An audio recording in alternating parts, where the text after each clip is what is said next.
ज़ुल्माती फितने की।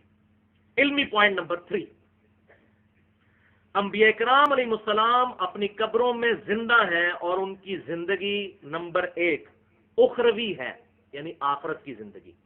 नंबर 2 बरज़खी है, यानी अनसीन बैरियर, नजर नहीं आ सकती। नंबर 3 जन्नती है। और नंबर 4 जिस्मानी प्लस रूहानी है, लेकिन उसकी कैफियत बरज़खी है। और ये जिंदगी किसी भी सूरत दुनिया की जिंदगी के मुशाबे नहीं है, क्योंकि दुनिया की जिंदगी के प्रोटोकॉल डिफरेंट है। दुनिया में जिंदा रहने के लिए हमें सबसे बेसिक नीड है सांस, फिर खाना पीना, बीवियां, ये तमाम चीजें दुनिया की जरूरतें हैं।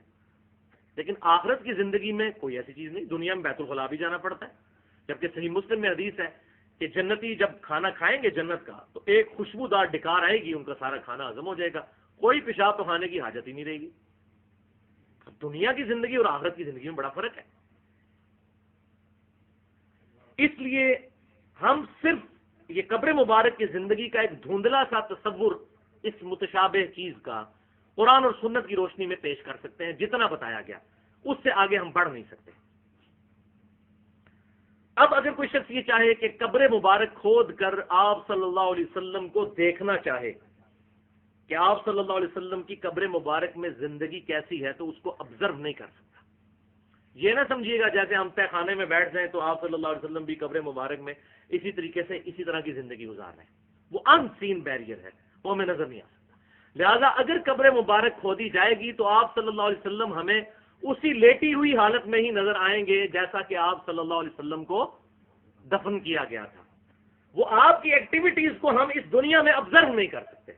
इवन यहां फरिश्ते मेरे दाएं बाएं, मैं इसको ऑब्जर्व नहीं कर सकता। लेकिन इसका यह मतलब तो नहीं ये गैब की चीजें हैं, मेरी नजरों से जरूर ओझल है। बल्कि दुनिया के अंदर भी कई चीजें हैं, इलेक्ट्रोमैग्नेटिक वेव्स हैं, हम उनको नहीं ऑब्जर्व कर सकते फिजिकली खुद।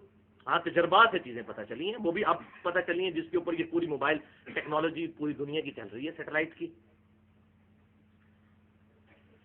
तो इसको आप इस तरह समझ लीजिए कि जैसा कोई शख्स दुनिया में सोया हुआ होता है और उसको ख्वाब दिखाया जाता है और उसके ऊपर कोई कैफियत तारी होती है, तो पास खड़ा शख्स उसको वो लेटी हुई हालत में देखेगा, लेकिन वो शख्स उन तमाम कैफियत से गुजर रहा होता है। ये मैं समझाने के लिए बात कर रहा हूं।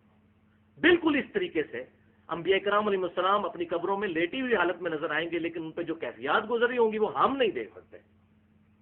वो अनसीन बैरियर है। सूरह अल मोमिनून आयत नंबर 100, वमिन वराइहिम बरज़खुन इला यौमि युबअसून, और इनके मरने से लेकर क़यामत के दिन तक उठाए जाने तक बरज़ख है, अनसीन बैरियर। यही वजह है कि इमाम इब्न हजर अस्कलानी रहमतुल्लाह अलैह ने फतुल बारी के अंदर सही बुखारी की शरह लिखते हुए इंटरनेशनल नंबर के मुताबिक 4042 नंबर हदीस के नीचे यही अल्फाज लिखे।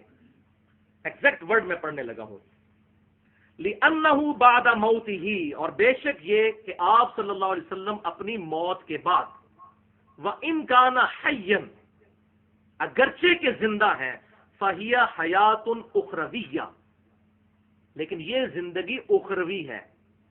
ला तशबहुल हयात दुनिया, इसको दुनिया की जिंदगी के साथ कोई मुशाबा नहीं है,